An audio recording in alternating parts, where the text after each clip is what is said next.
Before I start the video, I made a poll about making a C++ survival game course and it got a really good response. So that is now available on Patreon. I show you how to make a networked inventory system, a weapon system. We make Steam matchmaking and Linux dedicated servers. We make a modular clothing system, everything you'd expect in a polished game. Become a Patreon, you'll get instant access to this course. The link is in the description, and enjoy the video.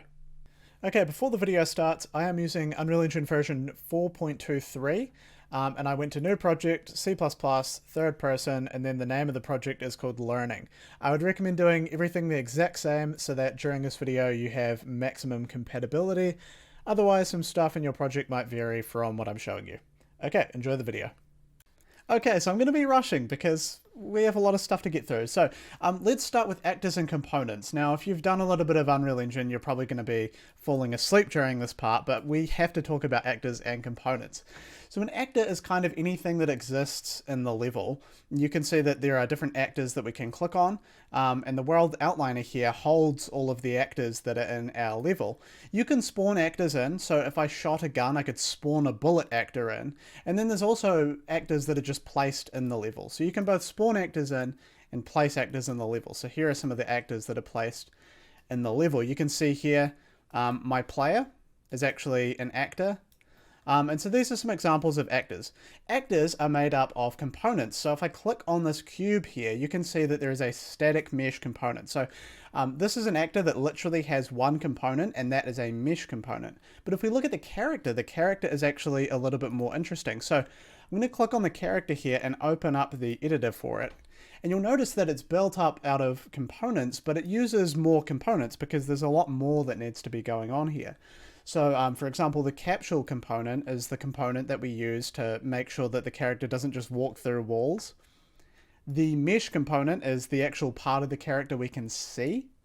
The camera boom this is a spring arm component. This is a special type of component that tries to not let something go through a wall, which is perfect because our camera is attached to it, and we don't want our camera to be able to go through walls. So we use this thing called the spring arm component. So a lot of what you're doing in Unreal Engine is you're making actors and you're building them up out of components. If you wanted to make a gun, you might make an actor called gun, and that actor might have a mesh component for the pistol mesh or the rifle mesh or whatever. It might have some particles, so a particle component that does the gunshot. You might have an audio component that plays the gunshot sounds. And so you come up with what you want to make, and then you generally make an actor, and then you sort of build it up out of components to achieve the functionality that you want. And that's exactly what we've done here with this character. Okay, so let's talk about actually building your game. So you might have a template like this, and you might want to add to your game, add a gun, add some checkpoints, add vehicles that you can get in, I don't know, whatever you want to do, right? So because Unreal is kind of a framework, we want to sort of utilize the framework. And the way that we do that is by creating our own classes that extend Unreal Engine classes. So let's talk about that. So here's our character, right? Now, I said earlier that this is an actor, right? It's an actor, it exists in the level, but it's actually a special type of actor called character. So if you go to File, New C++ Class, you can see that under the parent class, there's actually a lot of different stuff here, right? You've got an actor, which is, just a simple object that can be placed in the level. And then you've got something a little bit more specialized, right? You've got a pawn. A pawn is an actor, except we can place it in the level and it can receive input. So now we're talking about an actor that you can move around with a controller or the WASD keys, right? Okay, well that's a little bit more functionality, great. Well, let's look at character. Now this is building even more on top of it. So a character's a pawn, right? So you can possess it, you can receive input.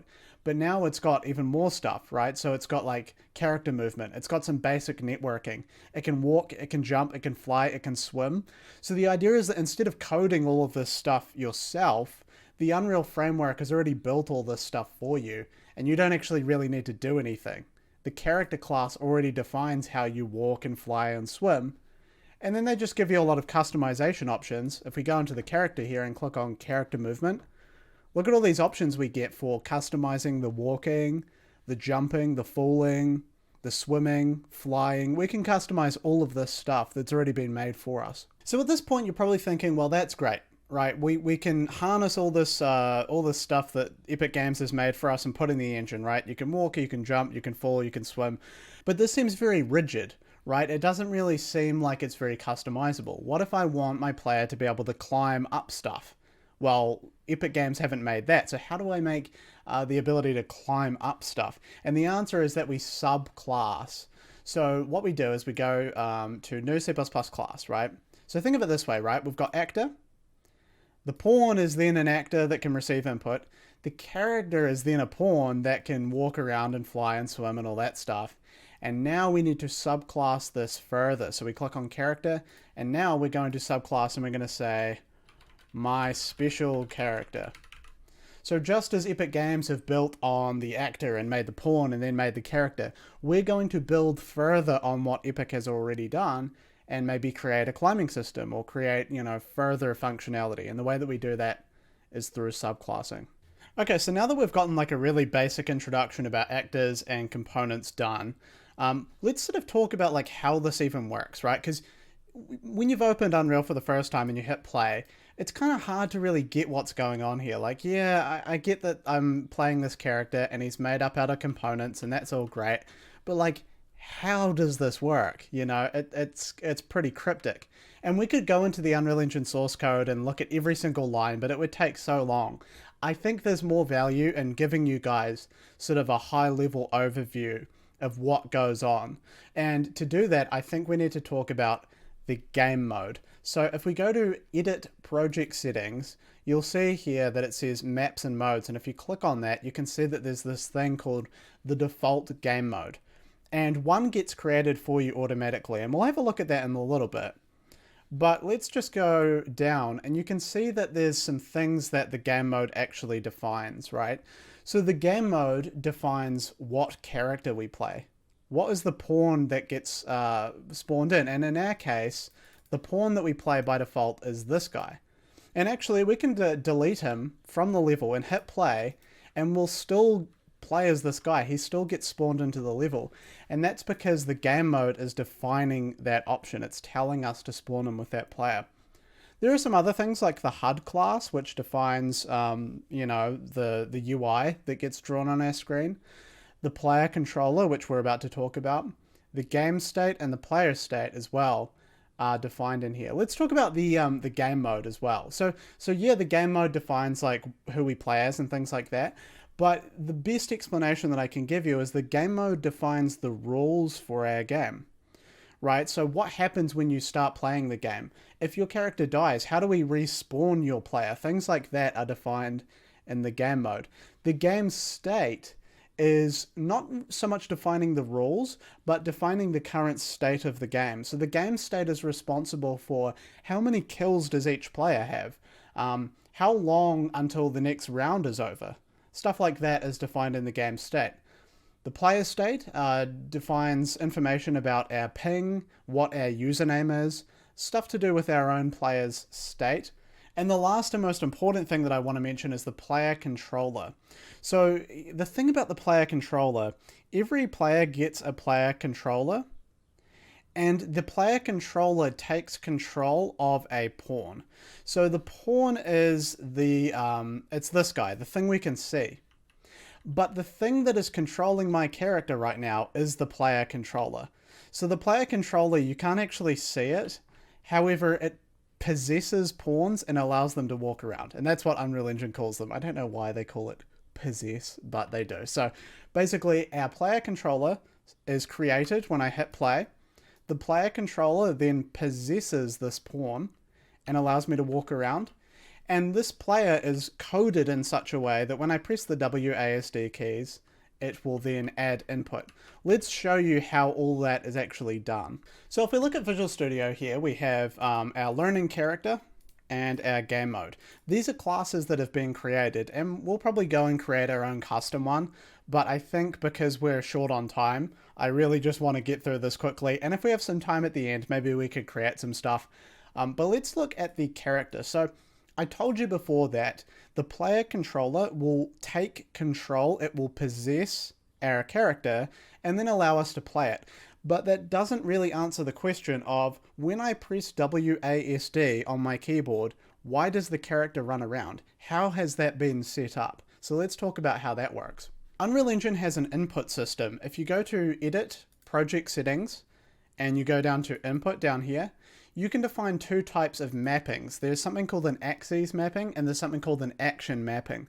So an action mapping is for one-off behavior like jumping, shooting, and axes mappings are for things that have kind of a scale.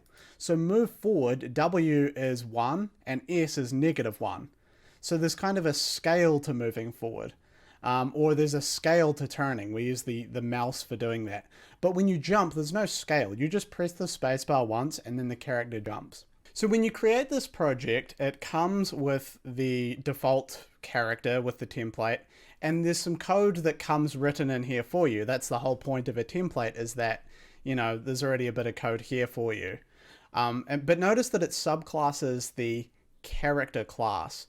And an important thing is that in the character class is defined this function called setUpPlayerInputComponent. Again, we could look at the source code and figure out how everything works, but this is where you actually set up the input. So you can bind actions and bind axes. So let's talk about that. So let's start with, like, how does the character move around when I press WASD? Because I think we can learn quite a lot from looking at that. So we use something called bind axes, and we give it the name of the axis, and Unreal Engine will look for this axis that we've defined, and then it will call this function called move forward. Okay, so the move forward function has a signature where it takes this value, and then what we're doing here is we're figuring out which direction is forward, and then we're applying movement input. And I think that something that throws a lot of Unreal Engine beginners off is they see stuff like this and they get a little bit sort of scared, like, what is this even doing, right? We're calling this function called add movement input, and we're giving it the value. But what is this even doing, right? Like, it can be so confusing. The good news is that Unreal Engine is open source, so you can look exactly at what this is doing. So remember how I said that the learning character comes with a movement component? Well, let's have a look at this function. We're going to go to definition, and you can see exactly what Unreal Engine is doing when we call this function, right? It's going to grab our movement component, and then it's going to add an input vector to the movement component. And then the movement component is going to then handle movement. So that's all that we're doing here with our input. We're simply binding to functions, and then these functions might do something. If you were making a shooter game, you would create an action called shoot, and then you would bind it to a function, and that function might spawn in a bullet, and it might deal some damage to someone who's in your crosshair, and so on. Okay, so now let's talk about how the game is implemented. So Unreal Engine is a collection of these things called modules. And in our project here, if you go to UE4, go to source, and then you can look at, like, for example, the editor. All of these things here are modules. So the editor itself is literally completely made out of modules. Like the Blueprint compiler, this is it here. They call it Kismet because that was the old name for blueprints, but like this is literally it right here. You know, the editor style, that's a module. It's right here. So because Unreal is open source, you can literally go in and have a look at this stuff. Like here's the AI graph tool. All of these things are simply just modules, and you can go and look at these modules as you want. And then the other thing to know is that your game itself is actually a module, which is kind of interesting. So we have this learning project here, but if you open up learning.u project, you can see that it actually has a modules section, and there is a module defined called learning, and it is a runtime module, and it also has a loading phase. And this is our game, right? This is literally the module of our game. And if you open up the learning.h and learning.cpp, you can see that there's literally one line here called implement primary game module. And this is like the line that's basically registering your game module. You will probably never need to touch any of this like module code unless you're writing like plugins, but it's kind of nice to know how this all works. Let's then go on to talk about the build file. So the build file defines how your game gets built. There's a ton of things that you can do in the build file. I'm not going to go particularly in depth, but you can see here we're defining some of the modules that our game's actually going to use. right? So there's an engine module which defines a lot of the Unreal Engine stuff that we're going to be using, right? There's something called input core, which I would assume defines like the input component and stuff like that. So obviously we're going to need that module as well. We're also using the head-mounted display module, which allows us to have a VR game. And so you're going to use a ton of modules, and when you're making a plugin or you're using someone else's plugin, that will almost always be made as a module. So the idea that everything is just a module is kind of something it's nice to know as well. The last thing that I think throws new people off when they're learning is what these target files do, and I thought I'd just explain them really briefly. So the target files kind of explain how your game should be built per target. So there are different types of targets, right? You might be targeting your build for a server or a client. So the dedicated server is going to run a different game than the client's going to run, right? There are some things that are going to be customized. Maybe the server needs to have some Steam information on it, whereas the client doesn't. Maybe when you're building for Xbox, you want to define some extra information in there. So that's kind of what these target files allow you to do. And as someone who's like beginning to learn C++, you're probably not going to touch these target files, and you're probably not going to deal with modules very often, but it's always nice to just know how that works as well. Okay, this is another thing that throws a lot of people off that are beginners to Unreal Engine C++ is these these meta tags here. So there's something called the Unreal Header tool. And when you compile your project, the Unreal Header tool is going to look for all of these U properties and U classes and U functions, and there's some other ones as well. And then from there, it'll be able to store all this information and give it to the editor. And that allows the editor to let us change values like this. In Unity, you would put public in front of this, and then Unity would go through and let you change it that way. In Unreal Engine, it's a lot more customizable. So you would declare it as a U property, and then there are different options like visible anywhere, blueprint read only, things like that, and you can give it categories as well. And that will sort of define how the editor treats it. And a cool thing is, again, Unreal Engine is completely open source, right? So if you right click on U property and go to the definition, you can see all of the different meta tags here. And if you scroll down, you can see here are the keywords for the U class macro. If you scroll down, you've got like the U function keywords. You've got U property keywords, and it's really awesome because you've got descriptions of what all this stuff does, right? So if you're inside of learning character.h, for example, and you see this keyword here, visible anywhere, and you go, I have no idea what that means, you can just go in here and just look for visible anywhere. And here you go. It's got a comment. Indicates that this property is visible in property windows, but cannot be edited at all. And you can see that this is true. If we actually go into the character and have a look at the base turn rate, this value is visible, but we can't change it. And the reason that you might do something like that is because you might want designers to be able to see what this value is, but you might not want designers to be able to change this value because it might be quite important that they're not allowed to change it. So in C++, you're writing a lot of code and functionality, and then you're sort of exposing options for designers to actually customize. So if I was to change this to edit anywhere, now that would let any designer change this value if they wanted to. So it's up to you as the C++ programmer, what are you going to let designers change and tinker with? And what are you going to lock down? What are you going to say, hey, we can only change this value in C++. I don't want any designers to be able to mess with this. That is what you're exposing with these meta tags. That is the importance of these meta tags. Okay, so let's get a bit more practical. I talked earlier about how if you want to create something, what you do is you make an actor and then you choose the components that you need to build the functionality for your actor. So how would we go about doing that in C++? Well, the first thing we would want to do is we'd want to think about what sort of actor do we want. So if the actor needs to be playable, if we need to be able to control the actor and walk around the level, we'd want to make a pawn. And if it was an upright character, like a humanoid sort of a character, then we would probably want to use the character class.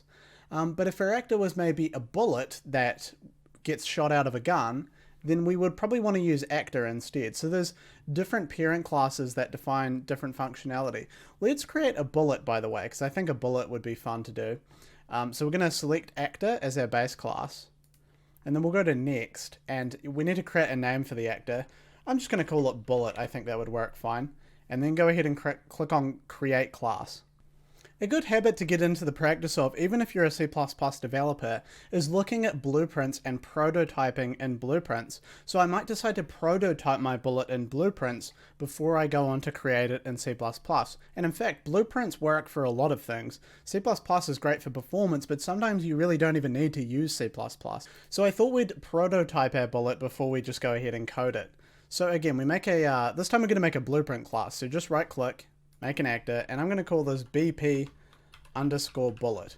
So this is the exact same thing I'm about to do in C++. I'm just going to do it in blueprints first. So we need to select the components to build the functionality that we want. So the bullet, I'm going to decide that my bullet is going to be a ball. So we need some sort of mesh. So if we add a component, here are all of the meshes that exist, or all of the components, sorry. And we want something called a static mesh. This is a mesh that doesn't move. There are other things like a skeletal mesh. That's a mesh that can animate, but we don't want that. We just want a static ball that's going to get shot across the level. So we'll go ahead and click on that. And you need to name your components. Naming of components is really important because other people need to know what this component is for. So I'm going to call it bullet mesh, because anyone that reads that is going to go, oh, that makes sense. It's the mesh of the bullet. Perfect. There is also a component that comes with the actor by default. I'm going to drag the bullet mesh onto that and make that the new default one. So components have a bunch of properties that exist within them. And in the case of the static mesh component, there is a static mesh property that we can choose. I'm going to search for sphere. And I'm just going to click on... I'm going to click on shape sphere. So we'll just click on that one. Okay. Great, so we have a sphere. We've made the mesh for the bullet. The next thing to think about is, well, the bullet needs to be shot across the level. So there are two options. We can create a component that will shoot this ball across the level, and that's very possible. You could totally do that. But the thing is, Unreal Engine has thought of this problem. A lot of people need to do this, and so Unreal Engine already has a component that will do this for you. If you go to Add Component and type in projectile movement, click on that, and that is going to shoot our ball across the level. Let's drop our bullet into the level.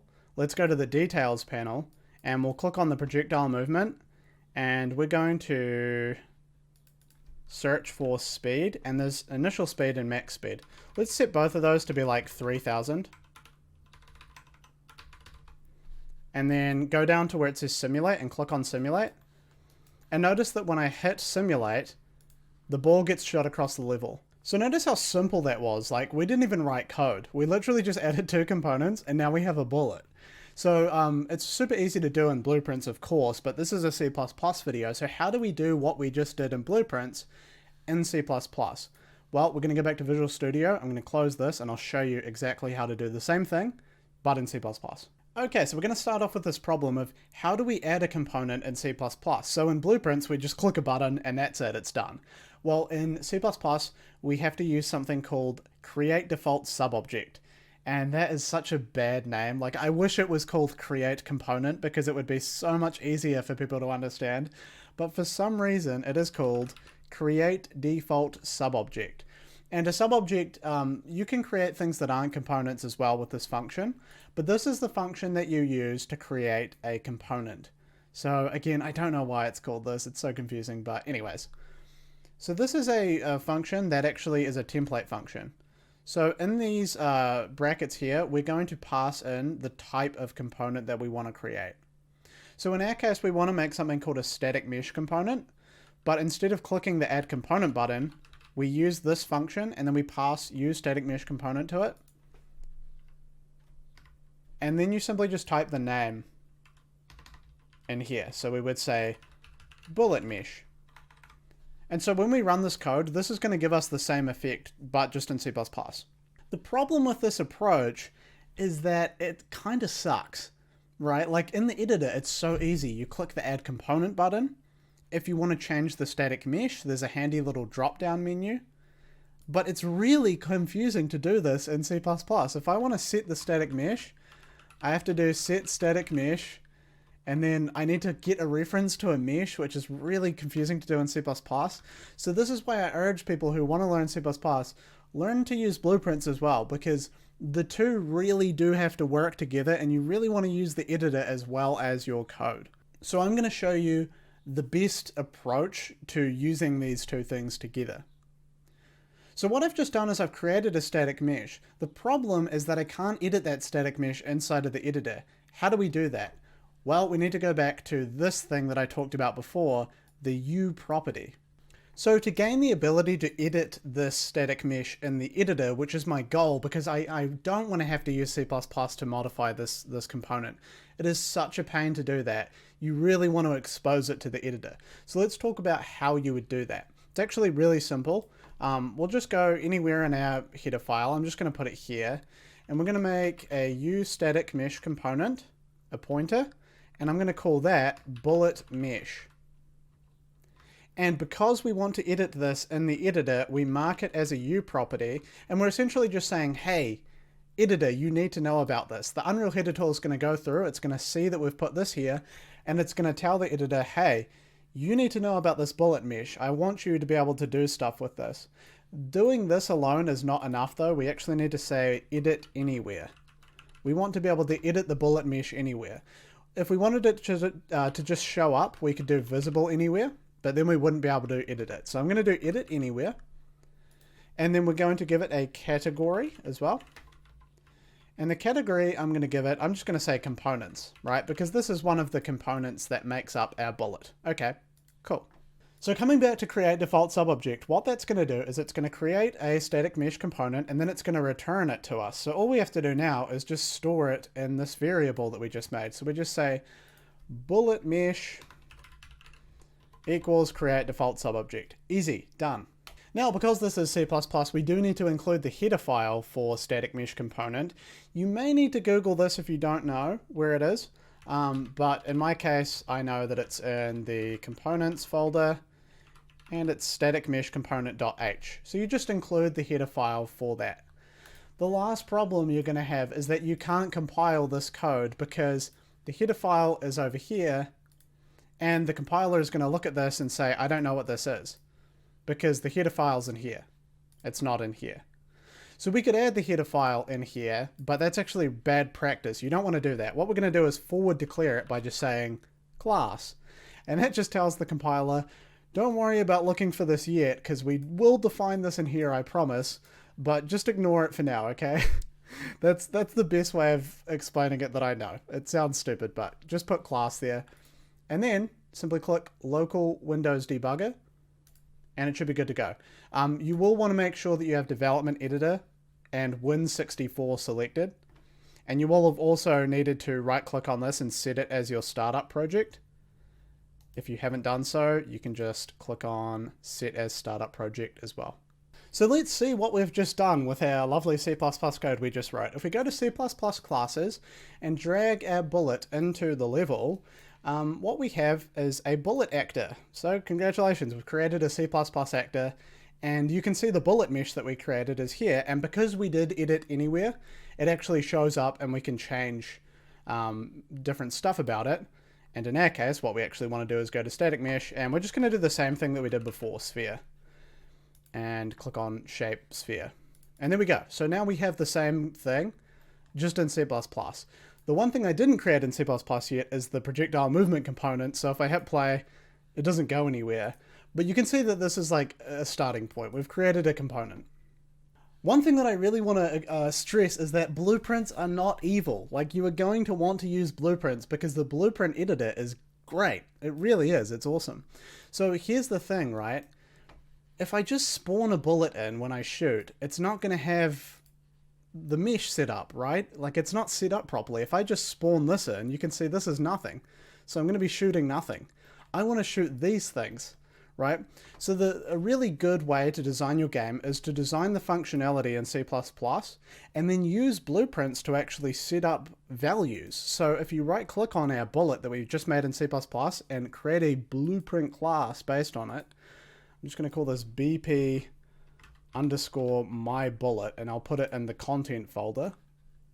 So now we're modifying our C++ class, but we're kind of making a prefab, right? We're making something that we can come back to and change the values on. I'll show you. If we click on bullet mesh, let's just do what we did before. And we'll hit compile and save. And we're going to take the my bullet and just drag it into the level. So this is our C++ class, but now when we spawn it into the level, it's actually set up, it's ready to go. So you want to kind of create functionality in C++ and then use the blueprint editor to change some of the defaults so that you can just drag as many of them into the level as you want. I'm just going to delete that blueprint one that I made, by the way. We're not going to need that anymore. So this is purely C++. We're just creating a blueprint because it's nice to be able to change values. So while we're at it, I thought we'd just finish that off, the thing that we were working on. So we're going to go into our constructor and we're going to create that projectile movement component in C++. So again, this is just practice to help nail this idea down. So we want to use create default subobject to make the component. It is called the projectile movement component. You need to give it a name. In our case, we're going to call it bullet. We'll just call it bullet movement. And remember that we need to store this in a variable. So we're going to create a variable for that now. So we'll just go, whoops. I'm going to say bullet movement, and we're going to expose it to the editor using our U property, and then finally store that in the constructor. One thing you're also going to want to get into the habit of doing is setting the root component. So actors are made up of a bunch of different components, but there is a root component, right? And then other components attached to that component. So you can build hierarchies of components that sort of attach to each other. And in our case, I think it makes sense to have the bullet mesh be the root component. So to do that, you just call this function set root component. And we want to set the bullet mesh to be the root component. Let's go ahead and run the local Windows debugger and we'll actually have a look at this functionality as well. So again, we're going to have to include the header file. In our case, we need to go to game framework / projectile movement component. You'll understand where all the header files are as you do more coding. This is kind of just memory. Like as you code more stuff, you'll just remember where these header files are. But of course, you can always just Google and the documentation will tell you where the header files are as well. So let's run another debugger session and I'll show you what the result of that is now. So let's go to the content folder and open up the BP my bullet that we made before. And we'll open the full blueprint editor and check it out. So we have the bullet mesh that we created and we've set it to be the sphere. And we also have this new component called bullet movement. And if I click the drop down here, there are a bunch of different categories, but projectile is what we're going to look at. And you can see that the initial speed is 0 and the max speed is 0. So if we drop this into the level, it doesn't do anything. But like I said, the blueprint is the perfect place to actually set these values up. So I'm just going to set this to 5,000 and 5,000.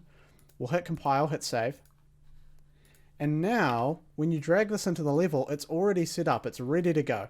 It's got the ball. It's got the values set for 5,000. If you have a look here, you can see these are set to be 5,000. And if we hit play, you can see that they shoot across the level just fine.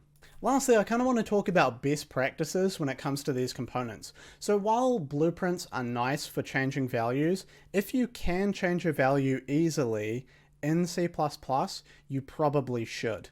So to set the bullet mesh to be a sphere is actually really annoying to do from C++. It's way better to do that sort of thing in blueprints, but in C++ it's really easy to set the initial speed of the bullet movement. In fact, all we need to do is bullet movement initial speed equals 5,000 and then bullet movement max speed equals 5,000. So that's actually really easy to set up in C++, and you probably should set it up in C++, because if any other C++ developers need to read your code, they can look at your code, they can see these values, and it just makes sense. Otherwise, they're going to have to go open up your blueprint and look at that instead. So the general rule, if it's easy to do it in C++, and if it's more difficult and is better to do in the blueprint editor, then you want to set it up there instead. So we've placed our bullet in the level, but let's talk about spawning something in. How do we spawn the bullet into the level? Let's talk about how to spawn an actor at runtime now. And specifically, I would like to spawn the bullet in when you click the mouse button, so we can actually shoot them by clicking the left mouse button. So let's have a little look at the input system, and we'll do that now. Let's go to Project Settings. We'll go down to Input, and we're going to add an action mapping called Shoot. And we'll make it the left mouse button. And let's actually set this up so that when we click the left mouse button, we spawn one of these guys in, and then it shoots across the level. Let's try it now. So if you come into Visual Studio and open up learningcharacter.cpp, remember we were looking at the setup player input component, and this is where you set up all the input. So let's actually set up an input that allows us to shoot. So we're going to grab the player input component. We're going to bind an action. And the action we want to bind is shoot. That's what we named it, remember? So you have to make sure that the name is correct. And then you have these things called input events. So in our case, when we press it, we want to call the function. There's other ones like when you release it or when you double tap the particular key. But in our case, we just want when we press the left mouse button.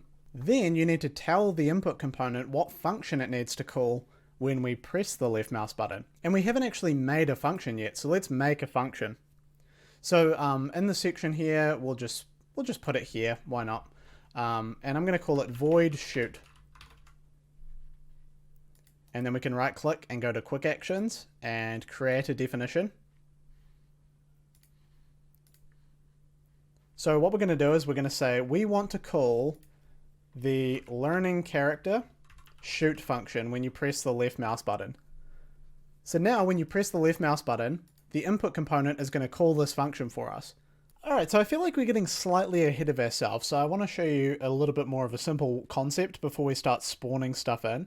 I just want to show you how to log, because logging is actually really useful. So we've got our shoot function here, and the shoot function is going to be called when we press our left mouse button, because we set it up to do that. So let's actually just log something when this function is called. So in Unreal Engine, if you want to send something to the log, you just do UE log. And then there are some things here. So there's category name. You can define your own categories, and there are some categories that exist already. One of those is called log temp, and I'd recommend using that one. There is also the verbosity, so you can give it error, which will show up in red. You can say warning, which will show up in yellow. So there are different verbosities as well. I like to use warning because it actually shows up in a yellow text. And then finally, you need to give it the text to print out. So we're going to say text, and this will define some text. And we're going to put some text in here. We'll just say bang, bang. Now I'm just going to save and then run the debugger, and I'll actually show you how to view logs in the editor. Okay, so I'm going to click this drop down and I'll just play in the selected viewport. Let me show you how to do logs. So we'll go to output log here. This should show up by default, but if it doesn't, you'll want to go to Window, Developer Tools, and then click on the output log. So when I hit play, watch when I click the left mouse button, it says bang bang in the log. If you want to know more about logging, I'd recommend Googling Unreal Engine logging, and there's a really good page on the documentation where they sort of go into more depth about how logging works, because you'll be using logging a fair bit, so it's nice to learn. So let's talk about how to spawn something in. So to spawn something in, we need to get a reference to the world. So the world is where the level exists. It's where all the actors in the level exist. The world is kind of the big thing that holds it all. And you can have multiple worlds, but generally there's just going to be one world. And so what we're going to do is we're going to get the world. Now, because the character is something that exists in the world, you can actually just call getWorld. So any actors can call this function called getWorld, and that will get the world. And then at this point, the world has a function called spawn actor.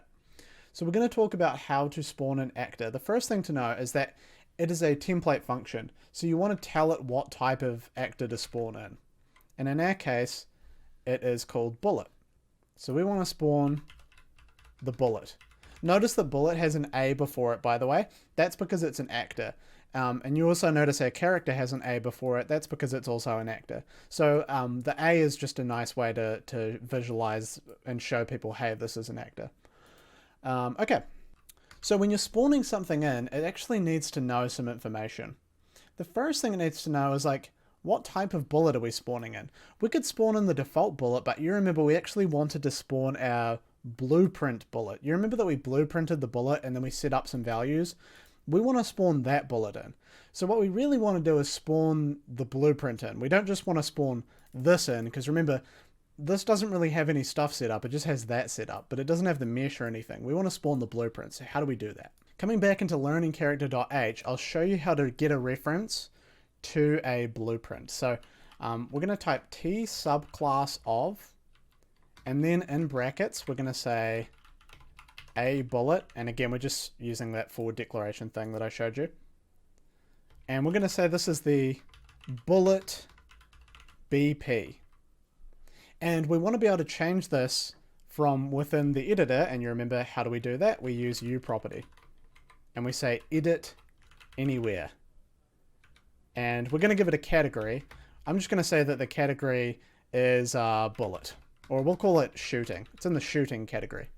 And when we launch the editor, I'll show you actually what this does. But let's just go back to spawn actor. And we're going to give the spawn actor function our bullet blueprint that we want to spawn. And the other thing that it wants to know is, where do we spawn the actor? You can see it's asking for a transform. So a transform is just a location, a rotation, and a scale. So let's make a transform. And this is like, where do we spawn the bullet in? So we're going to call this the spawn transform. And if you think about it, we kind of want to just spawn the bullet where our player is, right? So let's get our actor's transform. We'll just use the transform of our actor. And I kind of want the bullet to spawn above the player, because if we just spawn it where our player is, it's going to like shoot out of the player's body. I'd rather that it's a little bit higher up. So to do that, I'm just going to say spawn transform position. And I'm going to give it a F vector. We'll just say 0, 0. And then we want to spawn it 100 units above our player. Okay, so we're giving it the bullet blueprint. And finally, we're just going to give it the spawn transform. So we're spawning the bullet in where we are. And we're giving it the bullet blueprint. There's one more thing that we can actually give. And that is the spawn parameters. So spawning is not going to be the same every time. And so in the spawn params, like if you go spawn params here, you can see that there's a bunch of functionality, right? So like, for example, the spawn collision handling override. So if the bullet is colliding with a wall, do we want to adjust the location of it, or do we want to, always spawn it in? How do we want to do that? There's other stuff like the owner. So the owner is the actor that spawned this actor. So for example, if I shot the bullet, it would make sense to make me the owner. There's another thing called the instigator. So this is the player that's responsible for damage done by the spawned actor. So if I spawn a grenade, I want to set myself as the instigator of the grenade. And that way we know whose grenade it is, right? So there's just a bunch of functionality for that. I'm not going to really touch any of this stuff because I just think it's a little bit too much detail for right now, especially if you're new to Unreal Engine. But feel free to play around with some of the spawn params. So I'm going to pass my spawn params in. And at this point, I'm just going to go ahead and save, and we'll jump into the editor and I'll actually show you what this does. One thing I forgot, by the way, is I'm spawning the bullet in, but as always, I need to include the header file. So I just want to come up to the top here and we're going to do include, and we called it bullet. So just include bullet.h, this guy over here. So let me show you what I was talking about when I talked about that subclass stuff before. So if you go to content and go to third person CPP, blueprints, and then open our character up, the subclass of thing here it is here. So we made a category called shooting, and in there we have the bullet BP, and you can see that there's a drop down. If I click the drop down, the phrase subclass of, it's referring to any classes that are a subclass of bullet, or in fact bullet itself. So the only options that come up here are bullet or BP my bullet. We can select one of those two, and if we created more bullet blueprints, then we could select those as well potentially. So you could have different types of bullet. Let me show you actually. Let's go into content. We'll duplicate my bullet. And I'm going to call this my bullet 2. And if we click on this bullet and then go to transform and set the scale to be twice as big, now our game has two types of bullets, right? It has one type of bullet which is a little bit smaller, and it has one type of bullet which is a little bit bigger. And the cool thing about what we've done using that subclass of is that in the character we can select my bullet, or perhaps we want to change our game up so that the bullets are a bit bigger. Well, now we can just select my bullet 2, and now we're going to be shooting really big bullets. So we'll start off by selecting my bullet, and we'll just jump into the level, and it appears to spawn them underneath us. I think I did something wrong. Hang on a sec. Okay, so I don't want to spawn the bullet literally inside of my character. I want to spawn the bullet slightly in front of my character. So how would I do that? So what we know is that the camera is pointing in the direction that we're looking at. So if we get the rotation of the camera, we can use that to get the point right in front of the player, and then we can spawn the bullet just slightly in front of the player. So that might be a little bit confusing, but just bear with me here. So here's our camera. So what we're going to do is we're going to get the follow camera, and we're going to get its rotation using get component rotation. And then we're going to say dot vector to make it a vector. We're going to multiply it by, say, I don't know, 200, so that it's 200 units in front of the player. And then we simply add that to our player's location. So we do get actor location. And finally, we're going to say spawn transform dot set location.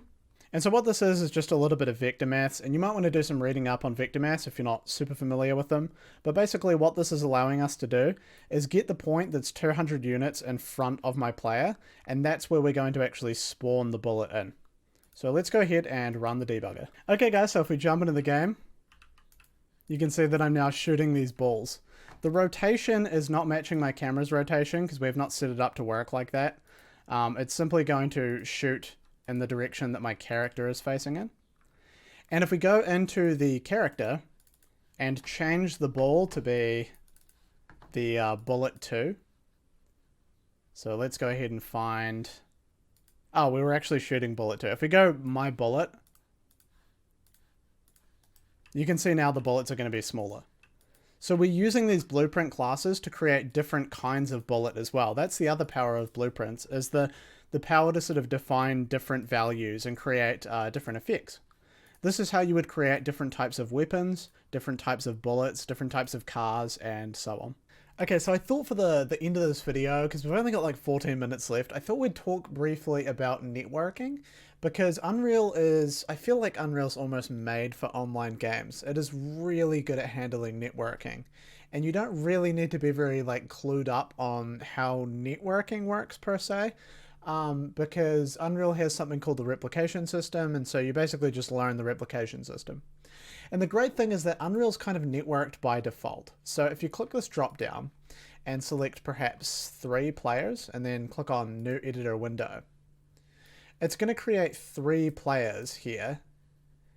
And you can see that you can run around and the game's actually networked. So this lets you test networked games and actually make sure that they work properly. And so this is what your game would look like if it's networked.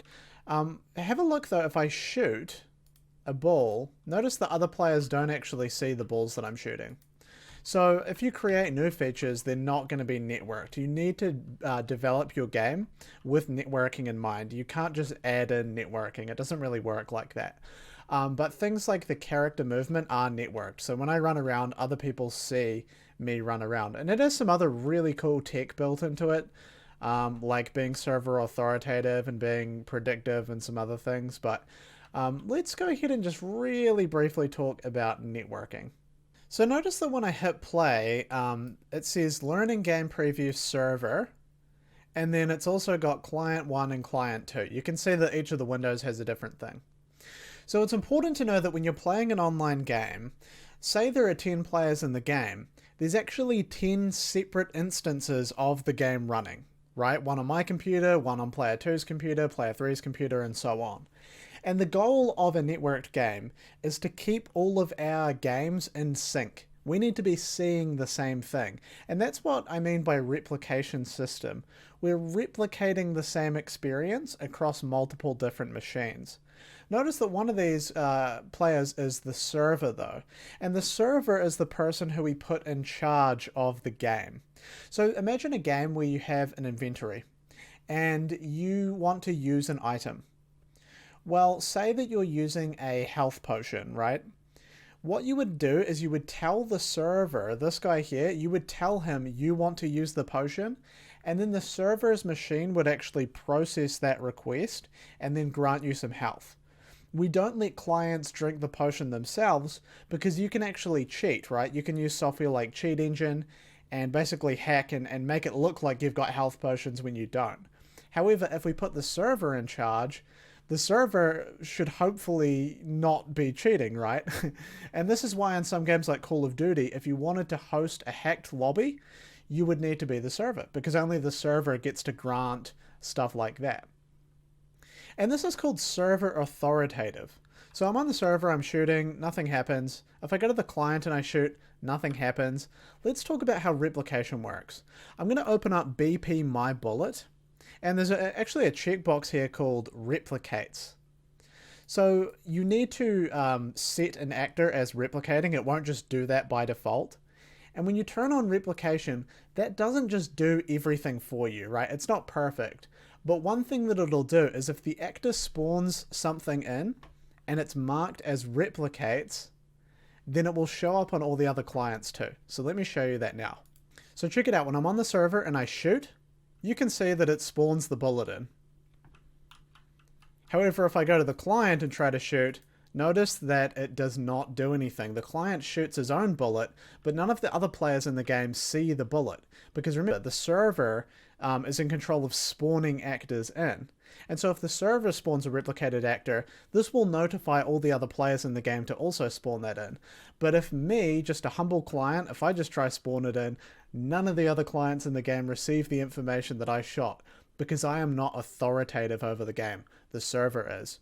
So what I need to do is if I want to shoot, I need to tell the server that I've shot and let the server spawn the bullet in for me.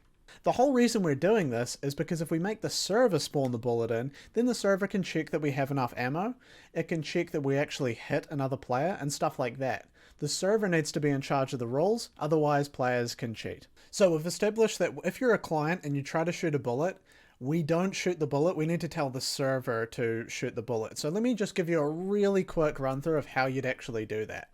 So we're going to make a second function called server shoot.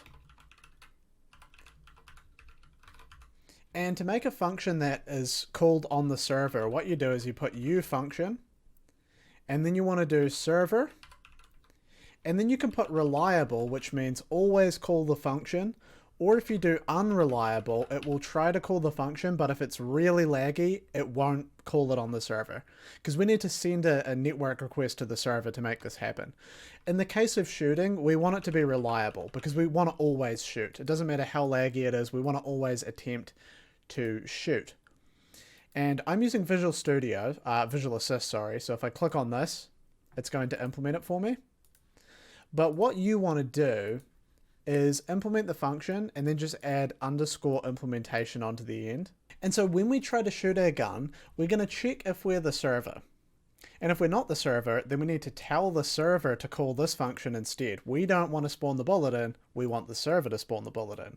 So the way that we check that is we say if role is less than role authority. So you've got role authority, role autonomous proxy, simulated proxy. But the way to check if we're not the server is we say is role less than role authority. And if that is true, then that means we're a client and not the server. If role is equal to role authority, then we are in fact the server. But in this case, we want to check if we're not the server. If we're not the server, we want to actually say server shoot. So tell the server to shoot for us, and then we're just going to return, because we don't want to do any of this bit. We just want the server to do that bit. So when the server calls this function, what do we want the server to do? We actually just want the server to call the shoot function. So if we're a client, then call this function. This is going to get called on the server, and now the server is going to do this part for us instead of us doing it. But if we were the server, then we don't bother doing this. We're already the server. We just spawn the bullet straight in. So this is kind of the idea of RPCs and replication in Unreal. I wish I had more time to explain this because it really is quite a difficult topic. But let's jump back in and I'll show you that this should now work.